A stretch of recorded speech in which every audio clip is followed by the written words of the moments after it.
Grande mosquée qui adresse ses pensées fraternelles à tous les chrétiens puisqu'ils entrent aujourd'hui aussi en carême. Eh oui, en ce mercredi des Cendres, au lendemain du Mardi Gras, les chrétiens entament une période d'introspection, de restriction, d'apaisement en mémoire des 40 jours de Jésus dans le désert.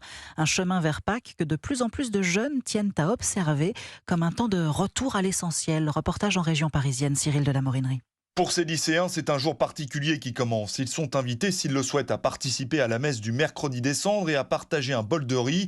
Comme Camille, de nombreux jeunes s'engagent avec enthousiasme dans ce temps de préparation de 40 jours avant Pâques. Ça fait du bien de se reconnecter avec la foi. C'est bien pour déstresser. On parle plus souvent de ce qui serait bon pour nous-mêmes. Pendant le carême, les catholiques sont appelés à faire des efforts afin de revenir à l'essentiel. Pénélope a pris une résolution originale. C'est peut-être un peu spécial, mais c'est ne pas me maquiller. Parce qu'on se maquille beaucoup et on cherche à cacher un peu nos imperfections pour vraiment être moi-même. Beaucoup associent le carême à une période de jeûne alimentaire, c'est bien, mais ce n'est pas le plus important, précise Louise. Est-ce qu'on devient forcément une meilleure personne en ne mangeant pas de chocolat pendant un mois? Je suis pas sûre que ce soit ça qui prime. C'est plutôt un moment où je peux me rapprocher de Jésus, prier plus et devenir une personne meilleure chaque jour. D'ailleurs, le pape Léon XIV invite les fidèles à jeûner, pas seulement en nourriture, mais aussi en paroles qui blessent le prochain.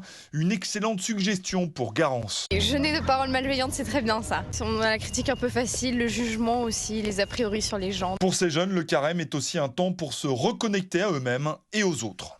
Cyril de la Morinerie, notait que dans les Antilles françaises et la Guyane française, ce mercredi des Cendres est le dernier jour du carnaval, tradition longtemps validée par l'Église qui avait émis une dérogation pour ces territoires. Elle a finalement été levée en 2016, mais le carnaval, lui, n'a rien changé de son calendrier qui prévoit donc un ultime défilé aujourd'hui.